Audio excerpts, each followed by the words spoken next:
జన్మించిన తర్వాత ముగ్గురు జ్ఞానులు మనం చూస్తాం. క్రీస్తు జన్మించిన తర్వాత ముగ్గురు జ్ఞానులు ఆ యొక్క మేంజర్ ఆ పశువుల పాకని దర్శించడం చూస్తాం. క్రీస్తు పుట్టక ముందు ముగ్గురు జ్ఞానం కలిగిన స్త్రీలు కూడా ఉన్నారు. అది కూడా మనం జ్ఞాపకం చేసుకోవాలి. క్రీస్తు జన్మించిన తర్వాత జ్ఞానం కలిగినటువంటి జ్ఞానుల ముగ్గురిని చూస్తూ ఉన్నాం. క్రీస్తు జన్మ సందర్భంలో ముగ్గురు స్త్రీలు ఉన్నారు. They were called as the wise women of the Jesus birth. Yesu జన్మలో ముగ్గురు జ్ఞానం కలిగిన స్త్రీలు. కొంతమంది ఏమని పిలుస్తారంటే వైస్ ఉమెన్ ఆఫ్ క్రిస్మస్ అంటారు. క్రిస్మస్ జ్ఞాన స్త్రీలు అని చెప్పారు. వాళ్ళని ఈ అడ్వెంట్ రోజులు మీకు పరిచయం చేయాలని చెప్పి ఆశపడతారు. ఒక స్త్రీ నిరుత్సాహంలో నిరీక్షణ కలిగి ఉంది, మొదటి స్త్రీ. రెండవ స్త్రీ ఒంటరిగా ఉండి మార్పును చూసింది. మూడవ స్త్రీ అన్నీ పోగొట్టుకున్న క్రీస్తుని తనకు పరిచయం చేసింది. ఇది మీ ముగ్గురులో ఉన్నటువంటి జ్ఞానం, ద ఉమెన్ ఆఫ్ క్రిస్మస్. సంఘంలో ఉన్న స్త్రీలందరినీ నేను కోరుకునేది ఏంటంటే, ఈ క్రిస్మస్ దినాల్లో మీరు ఎక్కడికి వెళ్ళినా ఈ స్త్రీల వలె ఈ జ్ఞానాన్ని ఇతరులకు పంచాలి అనే ఉద్దేశంతో ఈ Sunday wish you all happy Christmas. Happy Christmas. ఈ క్రిస్మస్ దినాల్లో సంతోషం అనేటువంటిది ప్రధానమైన జాయ్. ఈ లోకానికి సంతోషం, జాయ్ టు ద వరల్డ్ అంటారు. ఈ లోకానికి సంతోషం. ఈ మొదటి స్త్రీ ఎలిజబెత్, రెండవ స్త్రీ మేరీ, మూడవ స్త్రీ అన్న. ఈ ముగ్గురు కూడా లూకాసు వార్త, లూకాసు వార్త 1వ అధ్యాయం 2వ అధ్యాయంలో మనం చూస్తాం. ఈ ముగ్గురు కూడా ఈ లూకా ద్వారా మనకు పరిచయం చేయబడ్డారు. ముగ్గురు స్త్రీలు కూడా. ఎలిజబెత్ తన జీవితం అంతా కూడా వృద్ధాప్యం వరకు కూడా నిరుత్సాహంతో ఉంది. ఎలిజబెత్ తన జీవితాంతము చివరి వరకు నిరుత్సాహంతో ఉంది. కానీ ఒక ప్రార్థనా పరురాలుగా తన జ్ఞానాన్ని ఇతరులకు చూపించింది. మరియా వివాహం కాలేదు, లోకం నిందిస్తుంది గర్భవతి అయితే, ఆ మార్పును కూడా ఎదుర్కొని తన జీవితంలో ముందుకు వెళ్ళి లోకానికి రక్షకుని ఇచ్చింది. అన్న తన వృద్ధాప్యం వరకు విధవరాలుగా ఉంది. రక్షకుడిని చూసిన తర్వాత లోకానికి రక్షకుడిని పంచింది. అది ఆమె జీవితం. This is the 3 women. ఈ ముగ్గురు స్త్రీలు. ఒకడు డిసప్పాయింట్మెంట్, బిట్టర్నెస్, చేదు నుంచి రుచికరమైనటువంటి జీవితాన్ని పొందింది. రెండవ స్త్రీ భయం, ఫియర్. ఏంటి లోకం నన్ను ఏమంటారు, నేను భర్త లేని దాన్ని అనేటువంటి భయాన్ని ప్రక్కకు పెట్టి లోకానికి రక్షకుడు ఇచ్చింది. మూడవ స్త్రీ ఆ సర్వస్వం కోల్పోయింది. 7 సంవత్సరాల వివాహ జీవితం, సుమారు 82 సంవత్సరాల వరకు కూడా విధవరాలుగా ఉంది. కానీ ఆ యొక్క కోర్ట్యార్డ్ ఆఫ్ ద టెంపుల్ అంటారు, ఆ యొక్క ఆలయ ప్రాంగణంలో సేవ చేసింది అని చెప్తారు. ఆలయ ప్రాంగణంలో సేవ చేసింది. ఇది వీళ్ళ నుంచి మనం నేర్చుకునే సత్యం ఏంటంటే, నిరుత్సాహము, నిట్టూర్పు, కష్టము, బాధ ఉన్న వాటిని జయించిన స్త్రీయే జ్ఞానం కలిగిన స్త్రీ. తమ జీవితాల్లో శ్రమలు, కష్టాలు, ఇబ్బందులు, ఇరుకులు వచ్చినా వాటి నుంచి మంచి వైపు నడవడమే జ్ఞానం కలిగిన స్త్రీ యొక్క ప్రధాన లక్షణం. Those who overcomes, all those who overcomes and make a wise decisions and wise choices is a wise woman అని అంటాడు ఆయన. ఏ స్త్రీ అయితే ఎలాంటి కష్టతరమైన పరిస్థితులు వచ్చినా జ్ఞానం కలిగిన నిర్ణయాలు, చాయిసెస్ చేసినటువంటి స్త్రీయే జీవితంలో ముందుకు కొనసాగేటువంటి. ఇంకొక దైవజనుడు చెప్తూ ఉంటాడు, సమయము ప్లస్ నిర్ణయము స్త్రీ యొక్క జ్ఞానము అంటారు. మంచి సమయానికి మంచి నిర్ణయం తీసుకోవడం జ్ఞానం కలిగిన స్త్రీ యొక్క ముఖ్య లక్షణం. కాబట్టి ఈ జ్ఞానానికి సమయము నిర్ణయం అనేటువంటిది చాలా టైమ్లీ డెసిషన్స్. జ్ఞానం కలిగిన స్త్రీ టైమ్లీ డెసిషన్స్ తీసుకుంటుంది అనేటువంటిది ఈ ముగ్గురు జీవితంలో మనం ఏ పోస్ట్పోన్మెంట్ లేకుండా సమయానికి మంచి నిర్ణయం తీసుకోవడం అనేటువంటిది. కాబట్టి wise people make wise decisions, foolish people make foolish decisions and wise people make very prompt decisions అనే ఒక దేవతలు చెప్తుంటాడు. మంచి జ్ఞానం కలిగినటువంటి స్త్రీ జ్ఞానం కలిగిన నిర్ణయాలు, అలాగే జ్ఞానం కలిగిన వ్యక్తులు జ్ఞానం కలిగినటువంటి నిర్ణయాలు తీసుకుంటారు. సైకాలజిస్ట్ ఏం చెప్తారంటే you stand and you go forward which is a fulfilling life of an women అంటారు. కాబట్టి ఎవరైతే స్త్రీ మంచి నిర్ణయం తీసుకుని దాని మీద నిలబడి ముందుకు బైబిల్లో ఈ విజ్డమ్ గురించి జ్ఞానం గురించి మనం ఆలోచన చేసినప్పుడు పురుషుడికి వచ్చేటప్పటికి జ్ఞానం గురించి ఆలోచన చేసినప్పుడు సొలొమోను మహారాజును మనం జ్ఞాపకం చేసుకుంటూ ఉంటాం. సొలొమోను మహారాజు అంత జ్ఞానం గలవాడుగా ఉండడానికి దేవుడిని అడిగాడు.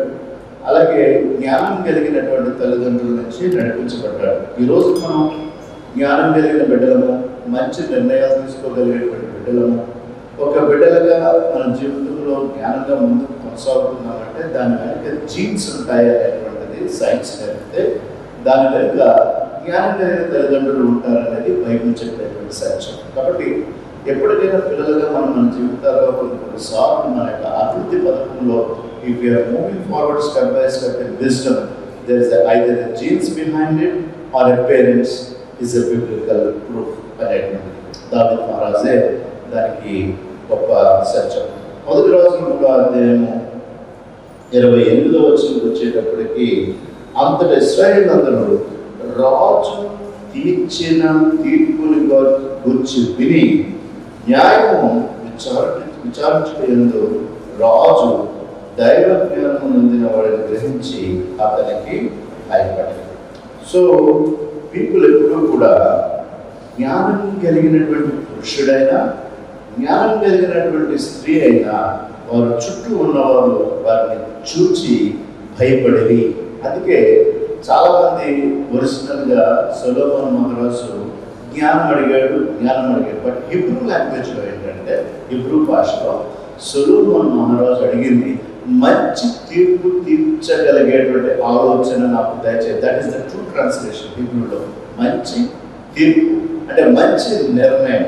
జ్ఞానం అనగానే మంచి తీర్పు తీర్చగలిగినటువంటి మనసు, లేక మంచి నిర్ణయం తీసుకోవాల్సినటువంటి జ్ఞానం అనేటువంటిది అడగడం సొలొమోను మహారాజులో ఉన్నటువంటి గొప్ప ఆలోచన.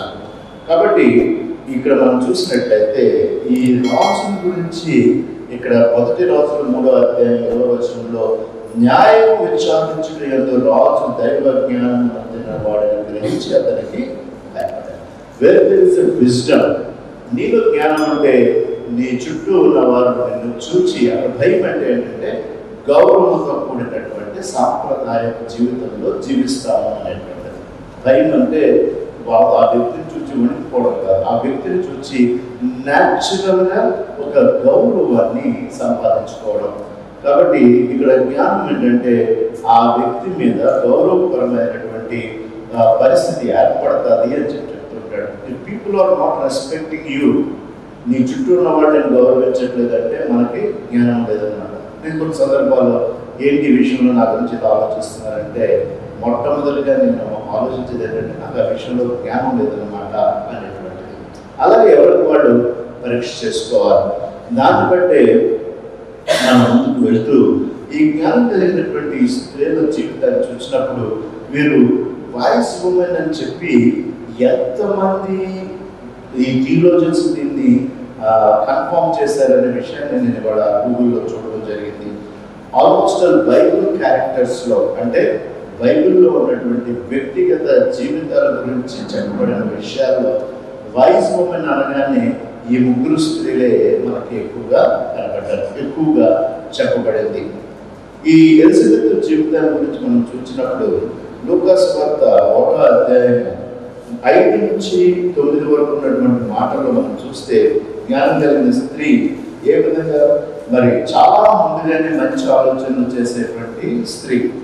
ఆ సమయానికన్నా చాలా ముందుగానే తన నిర్ణయాన్ని ఆలోచించేటువంటి స్త్రీగా మనం 5వ వచనంలో యూదపు దేశపు హేరోదు దినములో అబియా తరగతిలో ఉన్న జక్కరియా అనే ఒక యాజకుడు ఉన్నాడు. అతని భార్య అహరోను కుమార్తెలలో ఒకతే, ఆమె పేరు ఎలిజబెత్. ఇక్కడే మనం చూడవలసింది ఏంటంటే ఎందుకు అంత స్పెసిఫిక్ గా తండ్రి పేరు చెప్పబడ్డది. ఈమె యొక్క తండ్రి పేరు యాజకత్వంలోంచి వచ్చినటువంటి స్త్రీ. ఈమె యాజక కుటుంబంలోంచి వచ్చినటువంటి స్త్రీ. ఎలిజబెత్ని అవుట్ ఆఫ్ ద బ్లూ చూడదు, ఎందుకంటే ఆమె యాజక ధర్మం పాటించిన కుటుంబంలో పెరిగినటువంటి స్త్రీ. She has raised in a godly family and the man who is a Levite, లేవీయుల సాంప్రదాయపు యాజకత్వంలోంచి వచ్చిన కుటుంబంలోంచి వచ్చిన స్త్రీ ఎలిజబెత్. మొట్టమొదటి విషయం మనం గ్రహించుకోవాల్సింది అని చెబుతూ వీరిద్దరూ ప్రభు యొక్క సకలమైన ఆజ్ఞల చొప్పున న్యాయ విధుల చొప్పున నిరపరాధులుగా నడుచుకోవచ్చు, దేవుని దృష్టికి నీతిమంతులై ఉండేది. కాబట్టి ఇక్కడ మీరు బైబిల్లో అండర్లైన్ చేసుకోవాల్సింది ఏంటంటే ఈ భార్య భర్తలు ఇరువురు కూడా దేవుని దృష్టికి నీతిమంతులై ఉండేది. ఎందుకు దేవుని దృష్టికి వీళ్ళిద్దరూ నీతిమంతులై ఉండారంటే దానిపైనే వీరిద్దరి గురించి ఒక మాట రాయబడింది. అదేంటంటే వారు ఆజ్ఞల చొప్పున న్యాయ విధుల చొప్పున నిరపరాధులు. అంటే వాళ్ళు దేవుడిచ్చినటువంటి వాక్యాన్ని జవదాటలేదు, వాళ్ళకి అప్పు చెప్పినటువంటి పని రెస్పాన్సిబిలిటీస్లో కూడా వాళ్ళు ఏ విధంగా కూడా వారి పని విషయంలో కొలువ చేయలేదు. న్యాయ విధుల చొప్పున ఆజ్ఞల చొప్పున వాళ్ళు ఎప్పుడు కూడా బ్లేమ్లెస్. మన కుటుంబ వ్యవస్థలో కానీ పని వ్యవస్థలో కానీ దేవుని వాక్య విషయంలో కానీ నిందారహితులుగా ఉండాలనేటువంటి విషయాన్ని మనం జ్ఞాపకం చేస్తూ ఈ జ్ఞానం కలిగిన స్త్రీలో ఉన్నటువంటి లక్షణాన్ని ఆ యొక్క దూత మనకు ఎత్తి చూపుతూ వాళ్ళు దేవుని వాక్యంలో నిందారహితులుగా ఉన్నారు. వాళ్ళకి అప్పచెప్పబడినటువంటి పనిలో కూడా వాళ్ళలో నింద లేదు. అంటే వాళ్ళకి దేవుడు ఏదైతే పనిని ఇక్కడ ఆలయ పనిని కలిగి ఉన్నటువంటి కుటుంబం ఇది. ఈ ఆలయ పనిని కలిగి ఉన్నటువంటి కుటుంబం ఆలయ పరిచర్యలో న్యాయ విధులు వారి యొక్క జాబ్ రెస్పాన్సిబిలిటీస్లో కూడా ఏ పనినైతే దేవుడు వారికి అనుగ్రహించాడో దాంట్లో వారు ఏ విధమైన అన్గాడ్లీనెస్ లేదు అనేటువంటిది ఈ యొక్క గ్రీక్ ట్రాన్స్లేషన్. అది గమనించుకుని అక్కడ మనం చూసినట్లయితే ఎలిజబెత్ గొడ్రాలైనందున వారికి పిల్లలు లేకపోయారు. ఇది ఆమె జీవితంలో ఉన్నటువంటి చేదు జీవితం. న్యాయవిధి ఆమె తప్పలేదు, ఆజ్ఞలు తప్పలేదు, కానీ ఆమె చేదు జీవితం, ఆమె యొక్క డిసప్పాయింట్మెంట్ ఏంటంటే తన లైఫ్లో చాలా యూతులకి సాంప్రదాయ ప్రకారం కానీ వారి యొక్క లైఫ్ స్టైల్లో కానీ వారి కుటుంబ వ్యవస్థలో కానీ బిడ్డలు లేకపోతే తర్వాత తరాన్ని ఆపివేసిన వారిగా యూదా గోత్రాల్లో నింద వేయడం అనేటువంటిది చాలా సర్వసాధారణం. బిడ్డలు గొడ్రాలు అనే మాట, గొడ్రాలు అనేటువంటి మాట యూదుల సాంప్రదాయంలో తర్వాత దేవుడు ఫలించి అభివృద్ధి చేయడం అనేటువంటి ఇచ్చినటువంటి ఆ బ్లెస్సింగ్ని ఆపిన స్త్రీగా చూస్తారు యూదులు. తర్వాత తరాన్ని ఆపిన స్త్రీగా సమాజంలో నింద కలిగినటువంటి ఈ వ్యక్తి తన న్యాయ విధుల్లోనూ వాక్యంలో కూడా ఏ విధమైన నింద లేకుండా తను ఎప్పటి వరకు ఉంది. She is not an young lady. చాలా అక్కడ మనం చూసినట్లయితే ప్రభు యొక్క వాళ్ళు చూడండి, వీరిద్దరూ ప్రభు యొక్క సకలమైన ఆజ్ఞలు చొప్పున న్యాయ విధులు చొప్పున మరి నిరపరాధులుగా నడుచుకొంచు దేవుని దృష్టికి నీతిమంతులు. ఎలిజబెత్ గొడ్రాలైన వారికి పిల్లలు లేకపోయి మరియు వారిద్దరూ బహుకాలం గడిచిన వృద్ధులు. గొడ్రాలుగా ఒక బ్లేమింగ్ ఉంది, వృద్ధులు అనేటువంటి విషయాన్ని. కాబట్టి ఎలిజబెత్ మనం అనుకుంటున్నాము మరియ దగ్గరికి వెళ్ళింది కదా, షీఈస్ ఆల్సో యంగ్ లేడీ అనుకుంటున్నారు. చాలాసార్లు మనం మిస్ అయ్యేటువంటి థాట్ ఏంటంటే ఎలిజబెత్ మరియ దగ్గరికి వెళ్ళేటప్పటికి ఆమె చాలా వృద్ధురాలు, అప్పటికే న్యాయ విధుల్ని చేస్తున్నటువంటి స్త్రీ.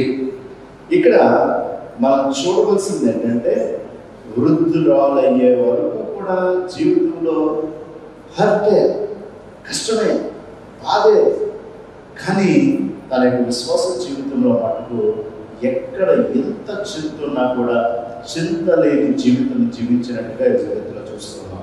ఏంటంటే ఎలిజబెత్లో జ్ఞానాన్ని ఏంటి? మీరు ఇంతవరకు చెప్పిన ఎలిజబెత్లో జ్ఞానం ఏంటంటే చింత ఉన్న ఆమె న్యాయ విధులు నిర్వర్తించింది. ఆమె జీవితంలో చేదు జీవితం ఉన్న దేవుని వాక్యాన్ని పాటించింది అనేటువంటి హెచ్చరింపు ఆమె జీవితంలో చూస్తున్నాం. చింత ఉంది, డిసప్పాయింట్మెంట్ ఉంది, అయినప్పటికీ ఎలాంటి ఒత్తిడిలో కూడా తన మనసుని చిట్లించుకోలేదు అంటాడు దైవజనుడు. ఎలాంటి ఒత్తిడి, వృద్ధాప్యం వరకు ఒత్తిడినే అనుభవించింది. యూదులలో వడ్రాలు అనేటువంటిది వెనసఖ్యం కానటువంటి ఆ స్థితిలో కూడా తన హృదయాన్ని చిట్లించుకోలేదు. She served and lived as if she serving for eternal life అంటాడు దైవజనుడు. అంటే ఆమె ఇంత చింత ఉన్నా, నేను దేవుని యాజక కుటుంబంలో పుట్టాను, యాజకుడికి నేను భార్యగా చేయబడ్డాను, నేను సంఘంలో ఆ యొక్క దేవాలయంలో నేను పరిచయం చేస్తూ ఉన్నాను, వృద్ధురాలను అయ్యాను అనే చేదు జీవితాన్ని ప్రక్కకు పెట్టి న్యాయ విధులను చేస్తూ దేవుని వాక్యాన్ని నడిపించుకుంటూ కూడా ఆమె పరిచయం చేసింది. ఎందుకంటే ఆమె పరలోక సంతోషం వైపే చూసింది అని దైవజనుడు రాస్తాడు. ఎందుకు ఈమె ఇంత చింత, ఇంత ఒత్తిడి పెట్టిన గొడ్రాలైనప్పటికీ దేవుని ఆజ్ఞని న్యాయ విధుల్ని నడిపిస్తున్నప్పటికీ కూడా ఎంత రెస్పాన్సిబిలిటీ ఉన్నా కూడా ఇక్కడ నాకు సంతోషం లేకపోయినా పర్లేదు, నాకు పరలోక జీవితం ఉంది అన్నట్టే పరిచయం చేసిందంట దేవుని ఆలయంలో. అదే ఇక్కడ మనం చూస్తున్నాం. తర్వాత వెళ్ళినప్పుడు కూడా ఆమె గురించి ఇంకొక విషయాన్ని మనం చూద్దాం. కాబట్టి ఈమె ఏంటి దీంట్లో ఉన్న జ్ఞానం అంటే చూడండి, అక్కడ మనం చూస్తాం. జకర్యా తన క్రియ చొప్పున చేస్తూ ఉన్నాడు. మరి పిల్లలు లేకపోయేటువంటి విషయాన్ని వీళ్ళు గమనం చేస్తూ ఉన్నాము. వీళ్ళు దేవుడి పనులు చేస్తూ ఉన్నాము. కానీ 13వ వచనంలో అప్పుడు ఆ దూత అతనితో, జకర్యా భయపడకము, నీ ప్రార్థన వినబడింది, భార్యను ఎలిజబెత్ నీకు కుమారుని కనును, అతనికి యోహాను అనే పేరు పెట్టుదాం. ఇదే ప్లూరల్లో రాయబడింది గ్రీక్ భాషలో. మీ ప్రార్థన వినబడింది అంటే జకర్యా ఎలిజబెత్లు వృద్ధాప్యంలో ఉన్న ఏం ప్రార్థన చేస్తారనమాట? బిడ్డ కావాలి, అది ఎలిజబెత్ జ్ఞానం. ఎక్కడ నేర్చుకుంది జ్ఞానాన్ని? అబ్రహాము జీవితాన్ని చూసింది పాత నిబంధన. కాబట్టి ఎలిజబెత్లో ఉన్నటువంటి ఈ జ్ఞానం ఏంటి? మీ జ్ఞానం కలిగిన స్త్రీ అనేటువంటి దానికి నిదర్శనం ఏంటంటే మీ ప్రార్థన నాకు వినపడింది. వాళ్ళ ప్రార్థన ఏంటంటే అదే హోప్. అంటే చాలా మంది హోప్ని చాలా బలంగా నమ్ముతారు. నిరీక్షణ అనేటువంటి దాన్ని చాలా ఏదో రోజు నాకు మంచి జరుగుతుంది అనేటువంటి మనసుతో ఎలిజబెత్ జ్ఞానంగా ఉంది. కాబట్టి ఆ హోపే ఈ అడ్వెంట్ క్రిస్మస్లో ఈ అడ్వెంట్ ఏంటంటే ఎలిజబెత్ వృద్ధాప్యంలో కూడా ప్రార్థన బిడ్డ కావాలి. ఈ ప్రార్థన better for a bitter is a wise woman, Elizabeth అంటారు. better for bitter అంటే చేదు. కానీ చేదు నుంచి మంచి చూసి ప్రార్థన చేసిన జ్ఞానం కలిగిన స్త్రీ ఎవరైనా ఉన్నారంటే అది ఎలిజబెత్. చేదు నుంచి కూడా రుచిని చూడగలిగేటువంటి మనసు కలిగిన స్త్రీ. కాబట్టి చేదు పరిస్థితుల్లో కూడా మంచిని చూడండి, దేవుడు మిమ్మల్ని జ్ఞానం కలిగినటువంటి వ్యక్తుల్లో కొలుస్తాడు అనేటువంటి విషయాన్ని. అందుకే the woman with the wisdom is always with a wide smile అంటాడు. కోట్స్ నేను కొన్ని కోట్స్ చూశాను, వాటి నుంచి చెప్పింది. woman with the wisdom is always with a wide 3 W's WWW 3 W's wisdom ఏంటంటే a wide smile. woman with the wisdom is always with a wide smile. ఈ మాట మనకు అందరూ వైట్ స్మైల్ చూపించండి ఒకసారి ఆడవాళ్ళందరూ. ఎందుకంటే జ్ఞానానికి ఇది చాలా విలువైంది అనేటువంటి విషయాన్ని. ఆమెకు ఉన్నటువంటి ఆ చేదులో ఈమె చూసింది భూమి మీద పరలోకాన్ని చూడాల, భూమి మీద నుంచి పరలోకం కొరకు చూసింది అని చెప్పి ఒక దైవజనుడు చెప్తాడు. Elizabeth always looked. ఇలాంటి చేదున్న తన యొక్క ఆశ కొరకు ప్రార్థన చేస్తున్నప్పటికీ కూడా నాకు పరలోకానికి వెళ్తే కన్నీరు ఉండదు, దుఃఖం ఉండదు, వేదన ఉండదు అనేటువంటి విలువ కలిగిన జ్ఞానం కలిగిన స్త్రీ ఎలిజబెత్ కాబట్టి విడువకుండా ప్రార్థన చేసింది. అది జరగకపోయినా తన ధర్మాన్ని పాటించింది. విడువకుండా ప్రార్థన చేసింది. అదే తన న్యాయ విధులను కూడా ఆలయంలో నెరవేర్చింది. అందుకే ఆమె జ్ఞానం కలిగిన స్త్రీ. ఇది మనం కూర్చొని మనం ఆలోచన చేస్తే చాలా మంది ఏంటంటే భూలోకంలో పరలోకం కావాలని కోరుకుంటా ఉంటారు. అది నిరుత్సాహ జీవితం. కానీ భూలోకంలో కావాల్సింది భూలోకంలో, పరలోకంలో ఉండవలసింది పరలోకంలో చూస్తూ భూలోకాల నుంచి పరలోకం కొరకు ఎదురు చూసేటువంటి స్త్రీలుగా ఉండే దాంట్లో ఎలిజబెత్ ప్రధానమైనటువంటి పాత్ర పోషించింది. అందుకే 1వ అధ్యాయం 8వ వచనంలో జకర్యా తన తరగతి క్రమము చొప్పున దేవుని ఎదుట యాజక ధర్మము జరిగించుచుండగా, అనగానే ఆమె భర్త జకర్యా ఆ విధంగా చేయగలిగాడు, యాజక ధర్మం చేయగలిగాడు అంటే ఆ యొక్క జకర్యా వెనుకున్నటువంటి వ్యక్తి ఎవరంటే స్త్రీ. కాబట్టి హీలింగ్ కానీ చేదు నుంచి రుచికి కానీ మార్చగలిగిన పరిస్థితి ఎవరు ఉండాలంటే భర్త వెనుకున్నటువంటి స్త్రీ. అక్కడ జకర్యా తన తరగతి క్రమం చొప్పున దేవుని ఎదుట యాజక ధర్మం జరిగించుచుండగా చాలా ముద్రైపోయాడు.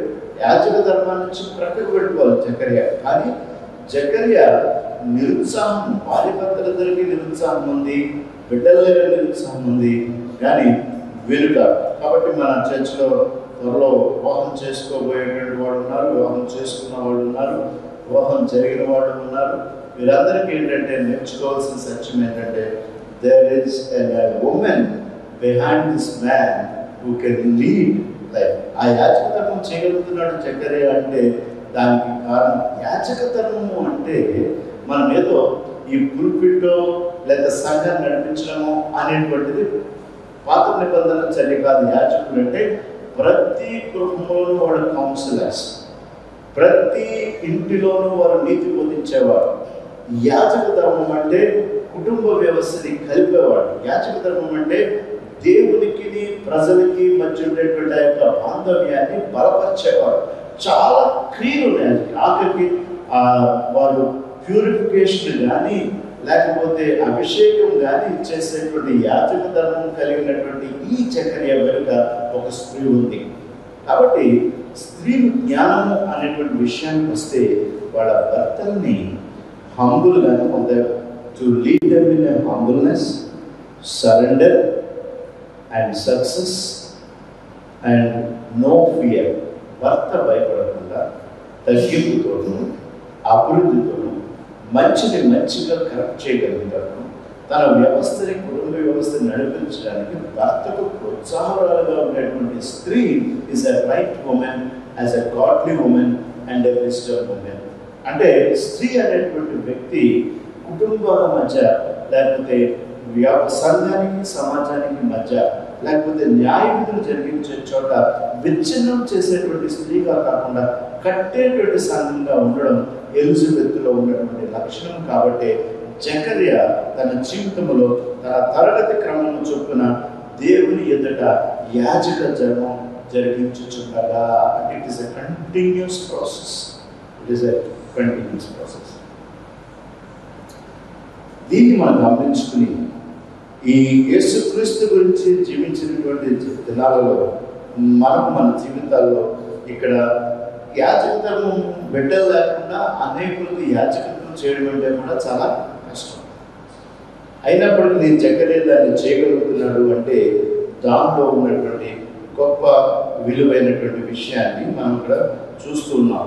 ఈ 8వ వచనం నుంచి చూసినట్టు జకర్యానికి ఎలాగో తెలియదు, నేను ముసలివాడను, నా భార్య బహు కాలము గడిచిందని ఆ దూతతో చెప్పగా, ఇంకా ఎలిజబెత్ రెస్పాన్స్ అయితే లోగా రికార్డ్ చేయలేదు. కానీ జకర్యా రెస్పాన్స్ అంటే జకర్యా కన్నా విశ్వాసకి ఎవరికి పెట్టుకున్నారు అనమాట ఇక్కడ ఎలిజబెత్. అందుకే జకరియా ఏం పలుకుతున్నాడు దూతతో, నేను ముసలోడిని, నా భార్య బహుకాలం కలిసింది.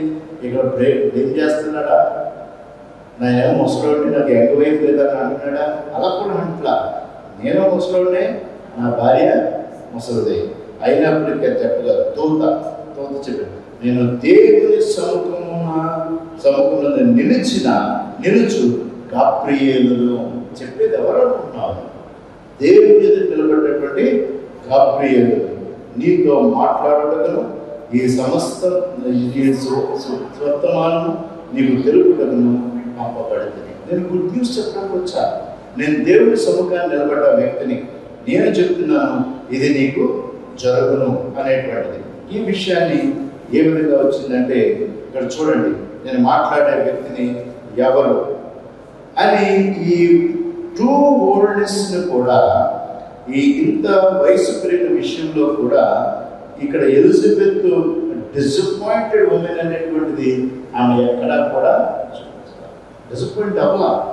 తన యొక్క పరిస్థితిలో ఆ యొక్క పరిస్థితిని మనం గమనించినట్లయితే, ఈ ప్రాంతంలో కొంచెం ముందుకు వెళ్ళినట్లయితే చూడండి ఏమంటారు, నీవు వాటిని నమ్మలేదు కనుక ఈ సంగతులు జరుగు దినము వరకు నీవు మాట్లాడక మౌనమై ఉండు అని అతనితో చెప్పాను. ప్రజలు జకరియా కొరకు కనిపెట్టి బయట ప్రజలు ఇంకా వెయిట్ చేస్తున్నారు జకరియా కొరకు.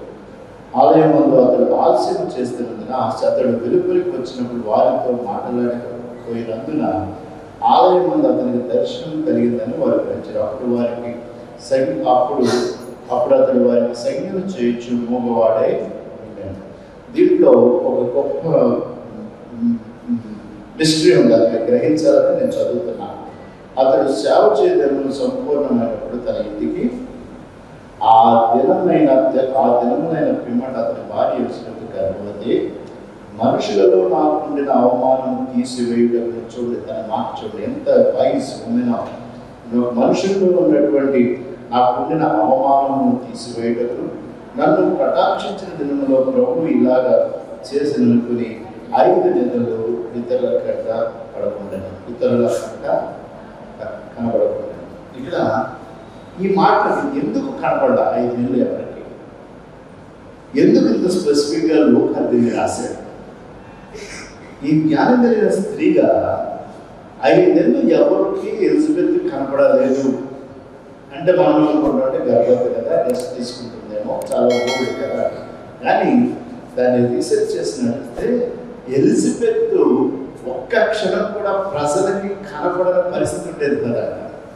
అది ఎలిజబెత్ ప్రజల అవసరాలు కానీ, ఆలయాల పరిచర్యకు కానీ, అక్కడ జరిగినటువంటి పరిస్థితులకు కానీ మనుషులకి కనపడకుండా కూడా ఒక్క నిమిషం కూడా ఉండేది కాదు. కాబట్టే లూకా ఏమని చెప్తున్నాడంటే 5 నెలల వరకు ఎవరికి అంటే ఆమె కనపడకపోతే సమాజం తట్టుకోలేకపోయేదాన్ని. అందుకని దాన్ని స్ట్రెస్ చేస్తాను. అందుకని అంటే ఆమె జ్ఞానవంతురాలు కాబట్టి యవన స్త్రీలతో ఉండేది. బిలిగన్ గారు చెప్తాడు, because Elizabeth is wise lady, she spent with wise women as long as with elder women and younger women.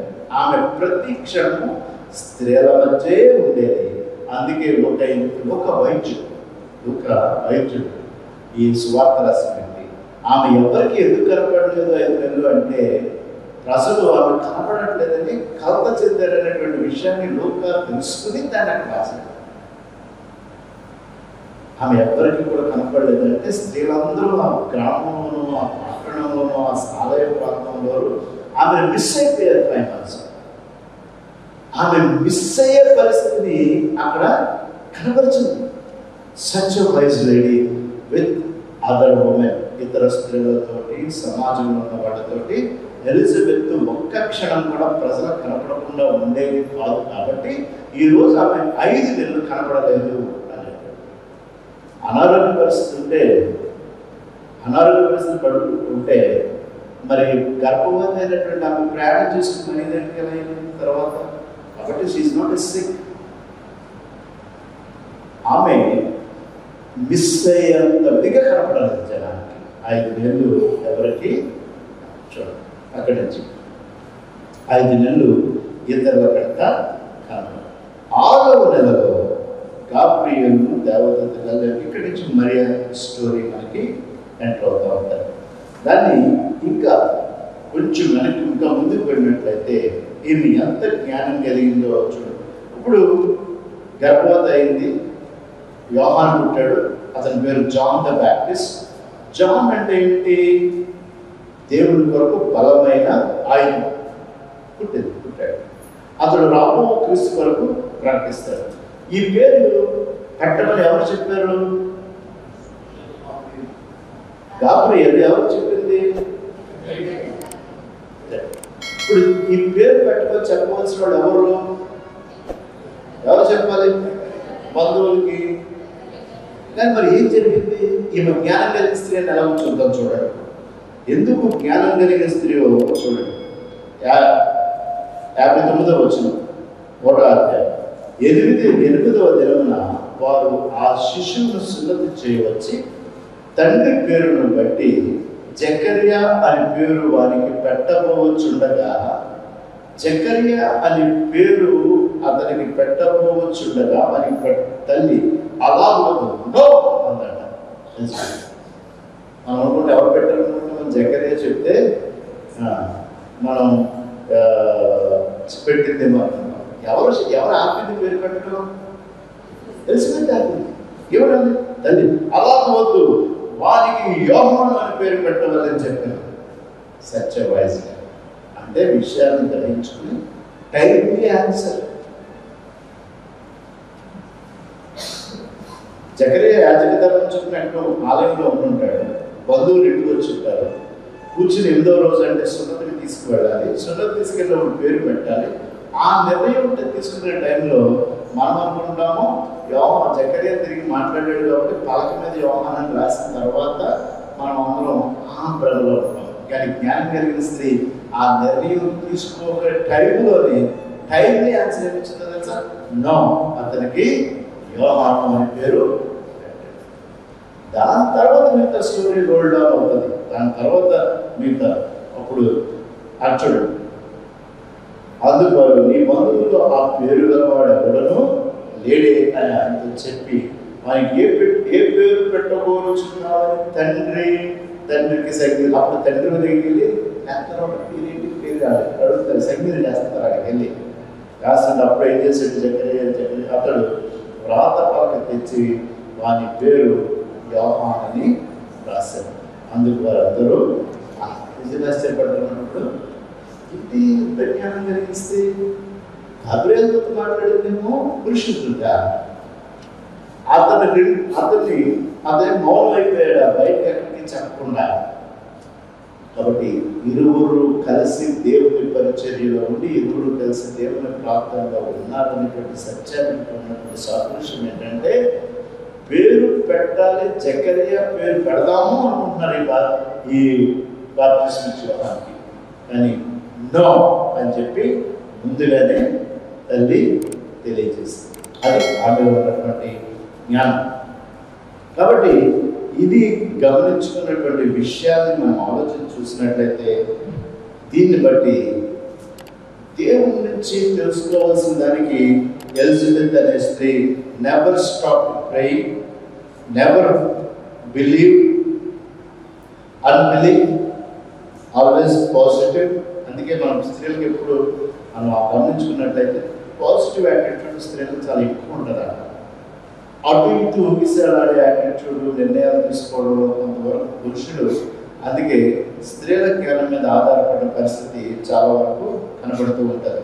కాబట్టి మనం ఎలాంటి డిసప్పాయింట్మెంట్ ఉన్నా కూడా ఎలిజబెత్ మరి ఆమె టైమింగ్ ఇక్కడ మనం చూడవచ్చు. సమయం జ్ఞానం కలిగిన టైమింగ్ ఎలిజబెత్కి దేవుడు ఇచ్చాడు. ఆ టైమింగ్ని బట్టే ఆమె విజ్డమ్ని మనం చూస్తున్నాం. తను వృద్ధురాలైనప్పటికీ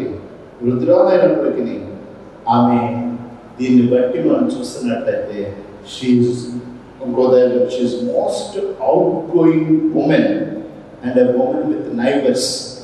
కాబట్టే ఆమె కనబడకపోతే సమాజం తట్టుకోలేకపోయింది. ఆమె జ్ఞానం కలిగి ముందుగానే గ్రహించి భర్త కన్నా ముందే తన ఆ యొక్క పేరుకి యోహాన్ అని కూడా తెలియజేస్తుంది. ఇక్కడ మనం చిన్న రోజుకి మిస్అప్ అంటాం ఈ నేమింగ్లో అని జ్ఞానం. కాబట్టి ఆమె ప్రార్థన చేసింది, నిరీక్షణ కలిగింది, నమ్మకం కలిగింది, టైమింగ్ కలిగింది, ఓర్పు కలిగింది.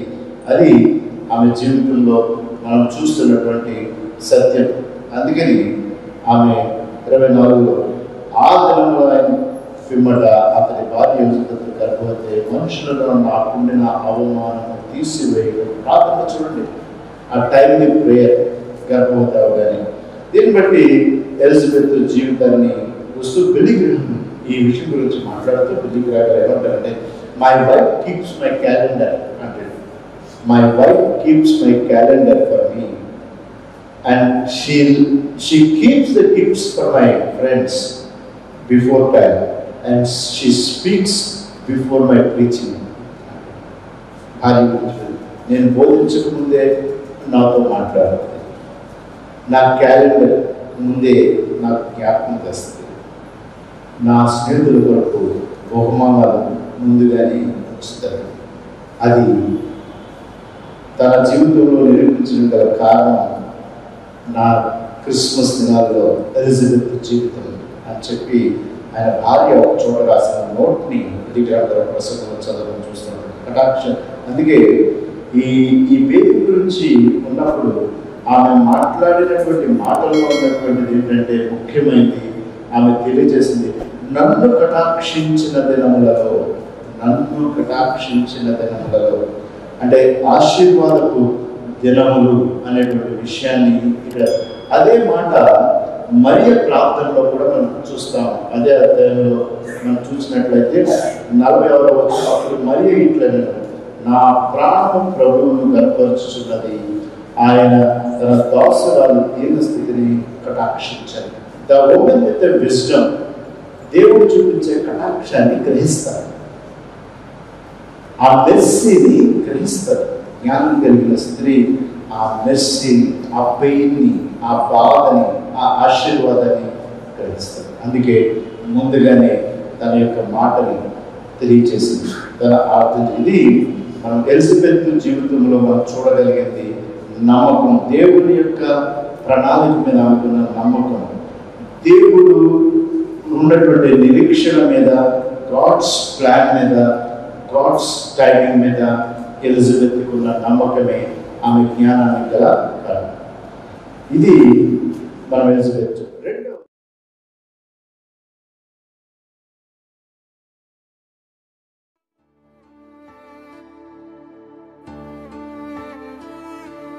Me